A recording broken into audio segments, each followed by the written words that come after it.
'విస్వక్సేన్' ఎప్పుడు తన cinema release ముందు ఏదో ఒక కాంట్రోవర్సీ అయితే ఉంటానే ఉంటది. అప్పట్లో 'దేవి నాగవల్లి' ఆ తర్వాత ఏదో పెట్రోల్ ఇన్సిడెంట్ అలా ప్రతీదీ ఏదో కాంట్రోవర్సీ నడుస్తూనే ఉండేది. ఇప్పుడు రీసెంట్‌గా ఈయన నటించిన 'లైలా' సినిమా అయితే రిలీజ్ ఈవెంట్ జరుపుకోవడం జరిగింది. దీంట్లో నటుడు 'పృథ్వీరాజ్' అయితే కొన్ని కాంట్రోవర్షియల్ కామెంట్స్ చేశారనే చెప్పుకోవచ్చు. ఎందుకంటే ఆయన పరోక్షంగా అన్నారో లేదా అసలు ఆ ఉద్దేశం లేకుండానే నార్మల్‌గానే నిజంగా ఆ క్యారెక్టర్ సినిమాలో ఉందో మనకైతే తెలీదు కానీ ఆయనైతే కొన్ని కామెంట్స్ చేశారు. ఈ సినిమా స్టార్టింగ్‌లో ఆయనతో పాటు 151 మేకలైతే ఉండేవని చెప్పేసి, సినిమా ఎండింగ్ వచ్చేసరి అవి 11 వరకు అయిపోయాయని చెప్పేసి ఈయనైతే చెప్పారు.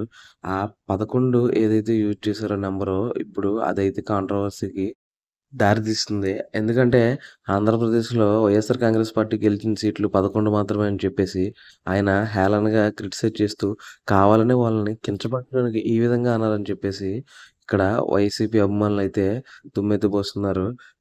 అసలు సినిమా ఈవెంట్‌లో ఇటువంటి కామెంట్‌లు చేయాల్సిన అవసరం ఏముంది? ఈ సినిమాని ఎలాగైనా సరే బాయ్‌కాట్ చేయాలి. లేదంటే వాళ్ళు సారీ చెప్పే వరకు ఊరుకోమని చెప్పేసి వాళ్ళైతే సోషల్ మీడియాలో తెగ ట్రెండ్ చేసేసారు. ఈ విషయం తెలుసుకున్న టీమ్ వెంటనే ఈ ప్రొడ్యూసర్ మరియు విశ్వక్సేన్ గారు ఒక ప్రెస్ మీట్ పెట్టి అసలు ఆ ఇష్యూ జరిగిన సంగతే మాకైతే తెలీదు. ఆయన మరి యాదృచ్ఛికంగా అన్నారో, కావాలని అన్నారో అయితే మాకైతే అర్థం కావట్లేదు. కాకపోతే మేమైతే తరపు నుంచి సారీ చెప్తున్నాం. మీరు ఏ విధంగా అయితే ఎవరైనా సరే ఫీల్ అయ్యి ఉంటే అని చెప్పకనే చెప్పారు. ఎందుకంటే అసలు 11 అనే నంబరు ఎవరు ఎక్కడ వాడకూడదని చెప్పేసి ఏమీ లేదు. అలాగని చెప్తే గడియారంలోనే రోజుకి 2 సార్లు 11 అనే నంబర్ చూపిస్తది. అలాగని చెప్పేసి గడియారం మీద మనం ఫీల్ అవుతామా? 11 అనే నంబర్ కోసం ఎందుకింత రచ్చ చేస్తున్నారో నాకు తెలియట్లేదని చెప్పేసి ఇక్కడ ఎవరైతే వైసీపీకి వ్యతిరేకంగా ఉన్నారో వాళ్ళైతే ఇప్పుడు 'లైలా' సినిమాకి సపోర్ట్ అయితే చేస్తున్నారు. బాయ్‌కట్ లైలా అంటూ వీళ్ళైతే ట్విట్టర్‌లో ఒక ట్రెండ్‌కైతే దిగారు. ఎక్కువ ట్వీట్‌లేసేసి మరి ఈ సినిమానైతే ఎవరు చూడొద్దు బాయ్‌కట్ చేయండి వైసీపీ శ్రేణులందరూ అని చెప్పేసి వీళ్ళు పెద్ద ఎత్తున ప్రచారం అయితే చేశారు. వెంటనే మేల్కొన్న చిత్ర యూనిట్ అయితే ఒక ప్రెస్ మీట్ పెట్టేసి దీనికి దానికి ఎటువంటి సంబంధం లేదని ఇనీషియల్‌గా చెప్పడం జరిగింది. అయినా సరే వైసీపీ శ్రేణులు మేమసలు తగ్గేదే లేదని చెప్పేసి, ఈ సినిమా ఎలా ఆడుతుందో మేము చూస్తామని చెప్పడంతో, రీసెంట్‌గా అయితే విశ్వక్సేన్ గారు తన ఇన్‌స్టాగ్రామ్ స్టోరీలో ఒక ఫోటో అయితే పెట్టారు మిడిల్ ఫింగర్ చూపిస్తూ.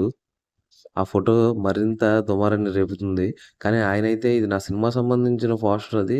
నాకు నచ్చింది ఏదైనా పెట్టుకుంటాను. దానికి మీకు డబుల్ మీనింగ్ తీసుకుంటే నేనేం చేయలేనని చెప్పేసి వాళ్ళైతే చెప్పడం ఉంది.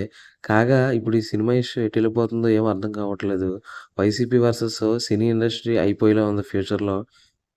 ఎందుకంటే ఈ బాయ్‌కట్ లైలా అనే ట్యాగ్ ఎప్పుడైతే ట్రెండ్ అయిందో, సినిమా వాళ్ళందరూ ఒకటయ్యే విధంగా వాళ్ళైతే మాట్లాడడం జరుగుతూ ఉంది. సినిమా స్టేజ్‌ల మీద అక్కడ అన్‌రిలేటెడ్ అయితే మేబీ సందర్భానుసారం అయితే ఏదైనా మాట్లాడుండొచ్చు. అక్కడ సందర్భం లేకుండా మీరు కావాలని కించపరచడానికి మాట్లాడారని చెప్పేసి వైసీపీ అభిమానులు అంటూ ఉన్నారు. ఈవెంట్‌లో రాజకీయం మాట్లాడకూడదని మీరు మాకు నేర్పుతున్నారా? మీరు తీసిన సినిమాలు, ఆర్‌జీవితో తీయించిన సినిమాలు, వాటిల్లో మీరందరూ ఏం మాట్లాడారో ఒకసారి మీరే చూసుకోండెళ్లి. మీకే అర్థమవుతుందని చెప్పేసి గట్టి కౌంటర్‌లు కూడా వాళ్ళకి రివర్స్‌లో అయితే పడుతూ ఉన్నాయి. చూద్దాం మరి ఈ విషయంలో బాయ్‌కట్ లైలా అన్న వైసీపీ టీమ్ గెలుస్తుందా? లేదా వి సపోర్ట్ లైలా అన్న యాంటీ వైసీపీ టీమ్ గెలుస్తుందా?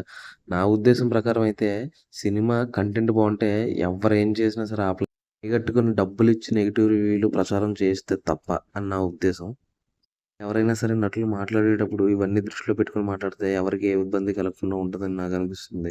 ఏ విషయంలో మీరేం ఫీల్ అవుతున్నారో కామెంట్ చేయండి. మరిన్ని ఇలాంటి ఇంట్రెస్టింగ్ అప్డేట్స్ కోసం సబ్స్క్రైబ్.